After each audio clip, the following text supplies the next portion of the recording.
All right, Shalom. First and foremost, I want to give all praises, glory, and honor unto Yahweh, Bahashem, Yahweh Shai, Bahashem, Harakakwadash, and double honors unto the elders and apostles of GMS Great Millstone, and a sincere Shalom to you, Akim, bringing out this word in diligence and in truth.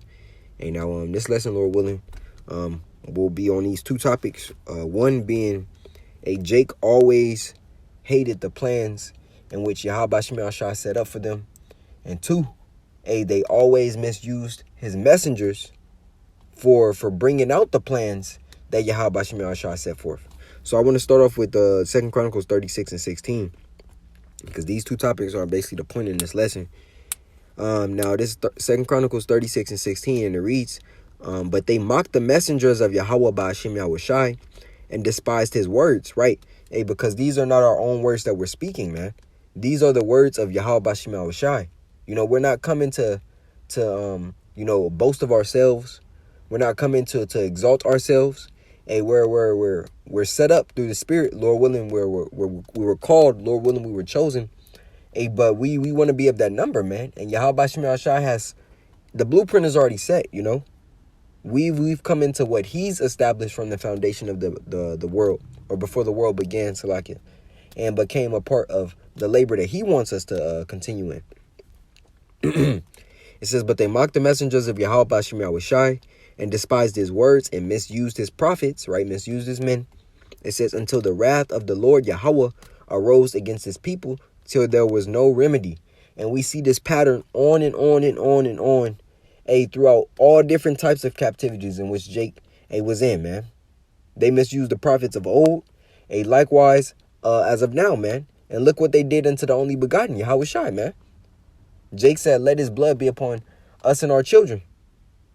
And Yahweh Shai didn't he wasn't just walking around reckless and acting like the 2/3 of Jake, man.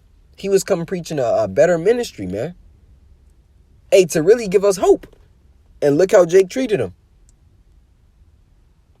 So how much, as the scriptures say, as if it happened to Yahweh Shai, it's bound to happen unto us, man. It happened unto the king, so how much more his servants? But nevertheless, I want to grab another precept. This is coming from the book of Romans. As a matter of fact, I'm going to grab it in the blue letter, because I want to read it in the NLT and the KJV. It's Romans 10 and 3. It says, for they being ignorant of Yahweh's righteousness and going about to establish their own righteousness, have not submitted themselves unto the righteousness of the Most High. And that's Jake's problem. Jake always has a plan that they want to bring forth out, which we already know is ultimately going to fail, because there's only one right way. Jake has tried to win economically. They've tried to win politically. They've tried to win socially. Every way in which Jake can think of, except repenting, has failed. So when we read that in the NLT, it tells us, for they don't understand Yahweh's way of making people right with himself, right? Jake wants to, as the scriptures say, establish their own righteousness. Jake want to do it their way or the highway. And on top of that, Yahweh Shai has blinded them from accepting his plan. It says, refusing to accept Yahweh Shai's way, they cling to their own way of getting right with the Most High by trying to keep the law. And you even see that within the circumcision. But you see this as Jake trying to climb up some other way, when Yahweh Shai clearly told us, the only way that we gonna get through this is with him and through Yahweh Shai. But I want to go back to before we were in the land, before we actually took the land of Canaan. I start here in Numbers, because I want to bring forth some examples of men that tried to rebel against Yahweh Shai's men, Moses and Aaron, and establish their own way to make it. It's number 16, and I'm gonna jump around. This is number 16 at the top. It says, now Korah, the son of Izar, the son of Kohath, the son of Levi, and Dathan, and Abiram, and sons of Eliab, and On, and sons of Peleth, sons of Reuben, took men, and they rose up before Moses with certain of the children of Israel, 250 princes of the assembly, famous of the congregation, men of renown. And they've gathered themselves together against Moses and against Aaron, and said unto them, Ye take too much upon you, seeing all the congregation are holy, every one of them, and the Lord is among them. Wherefore then lift ye up yourselves above the congregation of the Lord? Basically saying, hey, who established you as the leaders of our people, right? And when Moses heard it, he fell upon his face, and he spake unto Korah and said, and he spake unto Korah and unto all the company, saying, Even tomorrow the Lord will show who are his, right? Who he set up, who are his people, who are the leaders, according to the Lord. Because Jake don't understand. We had no clue that we would be preaching, standing on the highways and hedges every week, doing lessons throughout our daily life, studying, fasting, praying. We had no clue that Yahweh Shema Shah was going to put us on this path. But he called us, man. Lord willing, we were chosen and are of that number, because that's what we're fighting for. It says, Even tomorrow the Lord will show who are his and who is holy, and will cause him to come near unto him. Even whom he hath chosen will he cause to come near unto him. Now I'm going to jump down. This is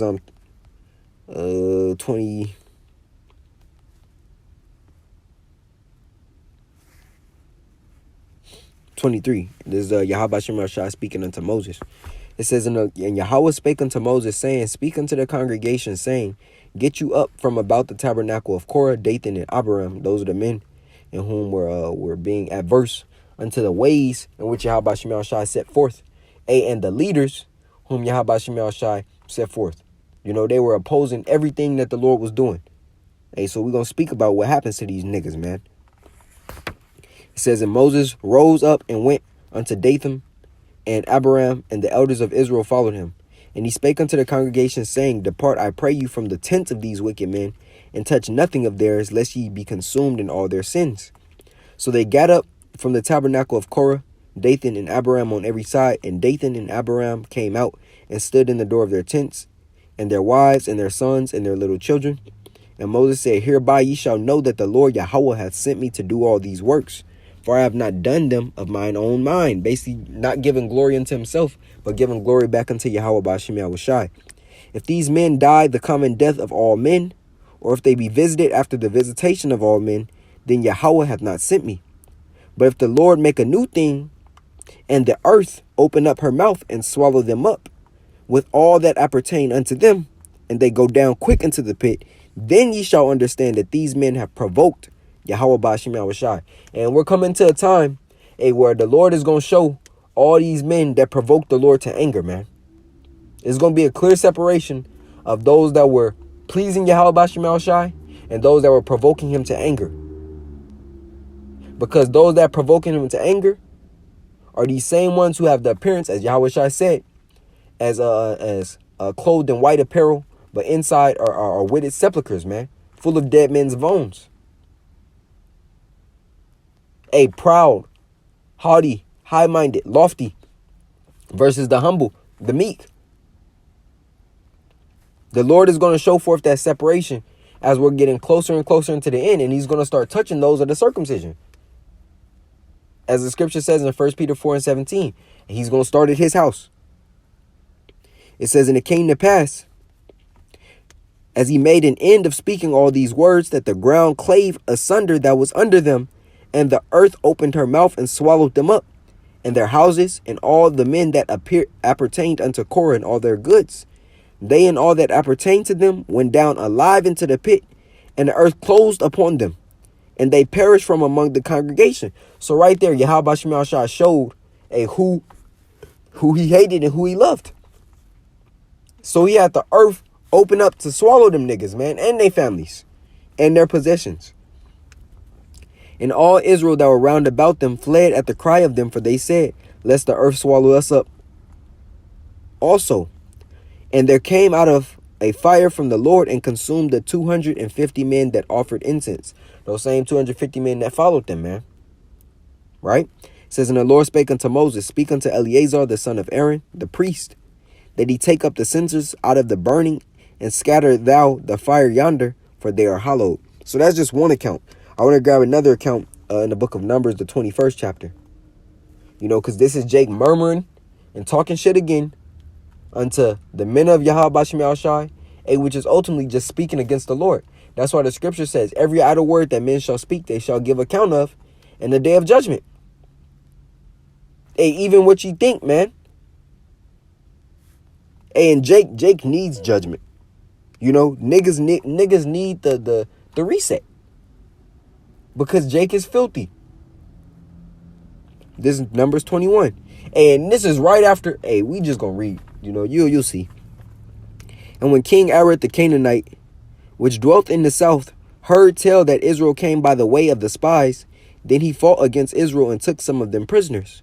Right, because we have to spy out the land, right? And Israel vowed a vow unto the Lord and said, if thou wilt indeed deliver this people into my hand, then I will utterly destroy their cities. And the Lord hearkened unto the voice of Israel and delivered up the Canaanites, and they utterly destroyed them and their cities. And he called the name of the place Hormah. And when you go into that word Hormah, in the blue letter, it means devotion. It says, and they journeyed from Mount Hor by the way of the Red Sea to compass the land of Edom. And the soul of the people was much discouraged because of the way, because of the journey, how long it took. And the people spake, Jake is always impatient. That's why the scripture speaks about how patience is such a key to be delivered, man. Because we're not on our own timing. It says, and the people spake against Yahweh and against Moses. Wherefore have you brought us up out of Egypt to die in the wilderness? And Jake constantly said this throughout the journey. We wish we were back in Egypt. They had the leeks, the garlics, the onions. And you gotta understand, this is our people, man. So imagine what Jake would be saying today if we were in the same position. That's what they said unto Moses and Aaron back then. How nasty Jake can get with their tongue. Well, this same thing was happening. This is our book, man. The word is alive. The word is alive. So you have to picture this. You have to imagine this. You have to see it while reading it, man. We see this. As we're reading, we're watching it, man. We're literally watching it as we're reading. That's the power of Yahweh Bashem Yahushai, man. It says, and the people spake against Yahweh and against Moses. Wherefore have ye brought us up out of Egypt to die in the wilderness? For there is no bread. And this is right after, Yahweh Bashem Yahushai had Moses and Aaron smote the rock, so Jake can get water, man.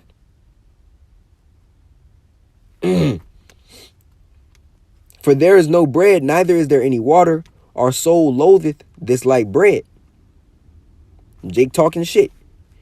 When we read it in NLT, it says, and they began to speak against Yahweh and Moses. Why have you brought us out of Egypt to die here in the wilderness? They complain.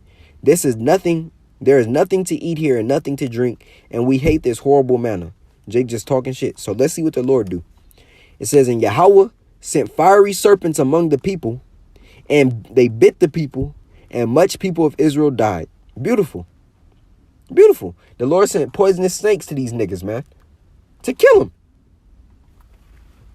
Therefore the people came to Moses and said, we have sinned, for we have spoken against the Lord and against thee. Pray unto the Lord that he take away the serpents from us. And Moses prayed for the people. And Yahweh said unto Moses, make thee a fiery serpent and set it upon a pole. And it shall come to pass that everyone that is bidden, when he looketh upon it, shall live. And that's spiritual too. Understand that healing, it goes back to Yahweh Shai, you know. But yeah, that's the point, man. When the Lord strikes, he's not gonna miss, because he's sick and tired of hearing the whining and the really the scoffing and scorning of Jake, man. He's tired of hearing it. But the scriptures tell us that Yahweh Bashem Yahushai is long suffering. Matter of fact, I want to grab that out of the book of Romans 9. It's Romans 9. It says, so like you. Is it 12? It's like maybe. It's like a Romans. 1 second. Oops. Oh, suffering.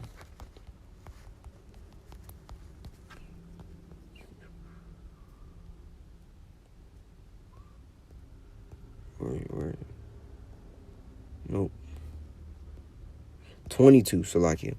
Romans 9 and 22. What if Yahweh, willing to show his wrath and to make his power known, endure with much long suffering the vessels of wrath fitted to destruction? And that's ultimately what he's doing. You know, he's waiting, you know, allowing their sins to build up, their iniquity to build up, so that he could bring forth wrath upon the vessels of wrath fitted to destruction, and that he might make known the riches of his glory on the vessels of mercy, which he hath afore prepared unto glory. So there's a separation. Those that are fighting for the Lord versus those that are destined to be destroyed. You know? So I just wanted to bring forth, you know, this lesson to the body. Lord willing, it was edifying. Another thing, because that's the spirit. I wrote a note.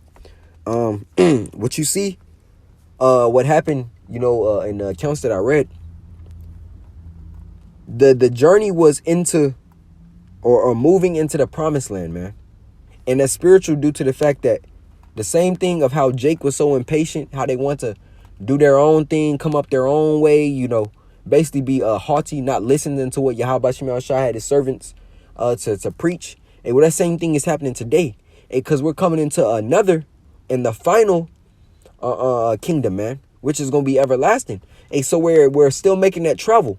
You know, it's not necessarily as we're all walking as a nation into the promised land, but it's more so you're walking on your faith with Yahweh Shemel Shai to enter into that rest, man. Hey, but this course, this what you call it, this course, this travel is going to be a harder battle. It's going to be a harder battle, yet it's still going to be possible, you know. So I just want to throw that in there as well, because that's a spiritual meaning behind what happened of the ancient days of Jake entering, or that 40 years going into the wilderness to enter into the promised land. Then, you know, Jake entering, Joshua and Caleb, you know, entering, as it symbolizes, you know, us entering into the kingdom with Yahweh Shemel Shai. You know, us ushering in the kingdom by preaching, as the scriptures say, through the foolishness of preaching, and us, Lord willing, that we be of that number, make it into the chariots, and so that we be a part of that governing body and be saved from the second death, man. You know. And so, Lord willing, this lesson was edifying unto the body. I want to give all praises, glory, and honor unto Yahweh Bahashem, Yahweh Shai, Bahashem Harakakodash. A double honors unto the elders and apostles of GMS Great Millstone, and a sincere shalom to Yakim, bringing out this word in diligence and in truth. Shalom.